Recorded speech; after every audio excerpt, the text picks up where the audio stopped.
নমস্কার বন্ধুরা, আমি রণদীপ। হিস্ট্রি দর্পণ এডুকেশনাল চ্যানেলে তোমাদের সকলকে আবারও স্বাগত। আজ আমাদের আলোচনার মূল টপিক হলো তোমরা যারা কল্যাণী ইউনিভার্সিটির অধীনস্থ প্রথম সেমিস্টারে পড়ছো এবং তোমাদের প্রথম সেমিস্টারে যাদের হিস্ট্রি মেজর রয়েছে, সেই হিস্ট্রি মেজর থেকে আমি ইতিপূর্বেই ফাইনাল একটি সাজেশন কিন্তু দিয়েছিলাম। তোমরা যারা নতুন আছো অবশ্যই সেটা দেখো, কারণ তোমাদের পরীক্ষা কিন্তু আর 1-1.5 সপ্তাহের মধ্যেই শুরু হতে চলেছে।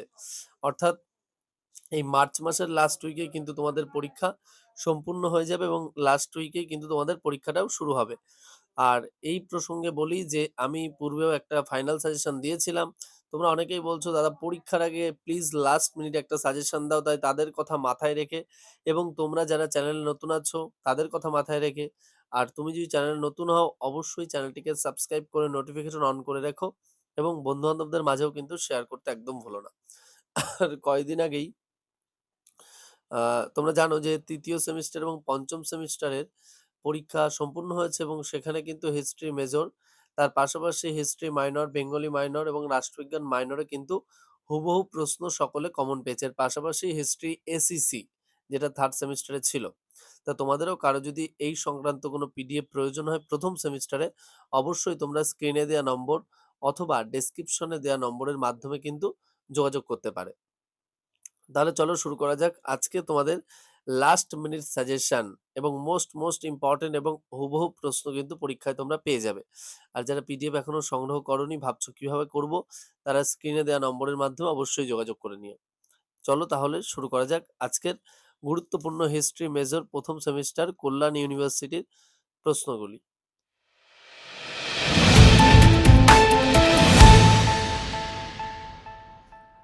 দেখো শুরুর পূর্বে প্রথমেই বলি তোমরা অবশ্যই সকলে খাতায় লিখে নেবে প্রশ্নগুলো, তাহলে তোমাদের উপকার হবে এবং অবশ্যই কিন্তু এই প্রশ্নগুলো তোমরা করে যেও। আশা করি তোমরা খুব ভালোভাবে পরীক্ষা দিয়ে আসতে পারবে। প্রথম যে প্রশ্নটা পড়তে হবে, প্রাচীন ভারতে ইতিহাস চর্চায় উৎখনন ও অনুসন্ধানের ভূমিকা লেখো। নেক্সট প্রশ্নটা হলো, প্রাচীন ভারতে ইতিহাস ব্যাখ্যা করার ক্ষেত্রে বামপন্থী বা মার্ক্সবাদী এবং সাম্রাজ্যবাদী ঐতিহাসিকদের দৃষ্টিভঙ্গি আলোচনা করো। নেক্সট, প্রাচীন ভারতের ইতিহাসের উপাদান হিসেবে লিপি ও মুদ্রার গুরুত্ব লেখো। নেক্সট, প্রাচীন ভারতের ইতিহাস নির্মাণে বৈদেশিক সাহিত্যের গুরুত্ব আলোচনা করো। নেক্সট, প্রাচীন যুগে বা প্রাচীন ভারতের নিম্ন প্রস্তর যুগের হাতকুড়াল সংস্কৃতি আলোচনা করো। নেক্সট, দক্ষিণ ভারতে নব্যপ্রস্তর যুগের সংস্কৃতি বা স্থানগুলির বিবরণ দাও বা নব্যপ্রস্তর যুগের ধর্মবিশ্বাস আলোচনা করো। এই সংস্কৃতির পাশাপাশি কিন্তু এই ধর্মবিশ্বাসের প্রশ্নটাও কিন্তু আমি ইনক্লুড করে দিয়েছি, তোমরা এই প্রশ্নটাও দেখবে 5 নম্বরের ক্ষেত্রে। নেক্সট, মধ্যপ্রস্তর যুগের সংস্কৃতি আলোচনা করো বা মেগালিথিক বা ক্ষুদ্রাশ্মীয় সংস্কৃতির বিবরণ দাও। সবকটার উত্তর কিন্তু একই। আর এক্ষেত্রে বলি যে তোমরা অনেকেই জিজ্ঞেস করো যে ৫-১০ কিভাবে বুঝবো? তা তোমাদের পরীক্ষায় কিন্তু ওইভাবে বলা থাকে না। কিছু ১০ নাম্বারের প্রশ্ন ৫ নাম্বারেও আসতে পারে। আবার কিছু ৫ নাম্বারের প্রশ্ন কিন্তু ১০ নাম্বারেও আসতে পারে। তাই সেরকম সঠিকভাবে নির্ধারণ করে কিন্তু বলাটা সম্ভব নয়। তাই আমরা একটা মোটামুটি ধরনের উত্তর দেওয়ার চেষ্টা করেছি, যাতে পরীক্ষার্থীরা ৫ নাম্বারে আসলেও লিখতে পারবে, নাম্বার পাবে এবং ১০ নাম্বারে আসলেও লিখতে পারবে, নাম্বার পাবে। নেক্সট, মেহেরগড় সভ্যতা টিকা লেখো। নেক্সট, প্রাচীন ভারতের ইতিহাসের প্রত্নতাত্ত্বিক উপাদান সম্পর্কে সংক্ষেপে আলোচনা করো। এক্ষেত্রে কিন্তু তোমরা আমি ৩ এবং ৪ যে প্রশ্নটা আলোচনা করলাম ওই প্রশ্নটাও কিন্তু এর ভিতরে ইনক্লুড থাকবে। অর্থাৎ বৈদেশিক সাহিত্য এবং লিপি মুদ্রায় সেগুলো কিন্তু প্রত্নতাত্ত্বিক উপাদানের মধ্যেই পড়ে। অর্থাৎ বুঝতেই পারছো। নেক্সট, পরবর্তী বৈদিক যুগের ধর্মীয় দৃষ্টিভঙ্গি আলোচনা করো। নেক্সট, হরপ্পা সভ্যতার স্রষ্টা কারা। নেক্সট, হরপ্পা বা সিন্ধু লিপির স্বরূপ আলোচনা করো। নেক্সট, বৈদিক যুগে সভা ও সমিতির গুরুত্ব লেখো। নেক্সট, ঋগ্বৈদিক যুগের নারীদের মর্যাদা সংক্ষেপে আলোচনা করো।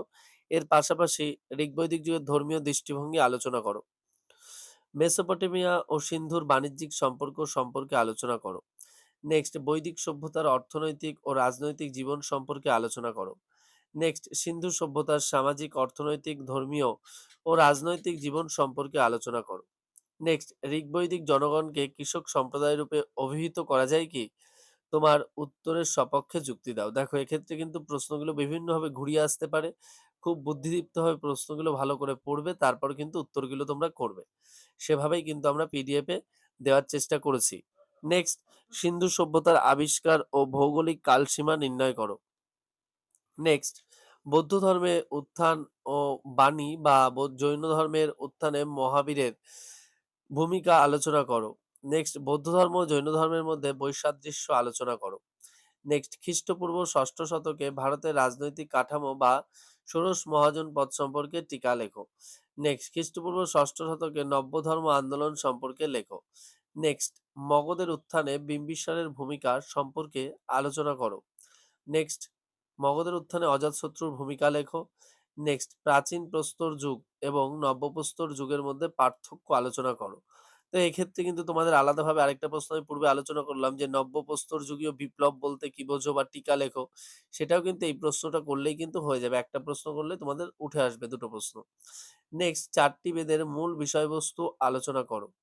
নেক্সট, হিনজান বৌদ্ধ ধর্মের মূল বৈশিষ্ট্যগুলি আলোচনা করো। দেখো, আমি তোমাদের সাথে কিন্তু খুব বেশি প্রশ্ন আলোচনা করিনি। আর ২ টো প্রশ্ন আমি বলব। নন্দবংশের শ্রেষ্ঠ রাজাকে তার কৃতিত্ব লেখো এবং নন্দবংশের শেষ রাজাকে তার কৃতিত্ব লেখো। এই যে আমি তোমাদের সাথে ২৫ টা ২৬ টা প্রশ্ন আলোচনা করলাম।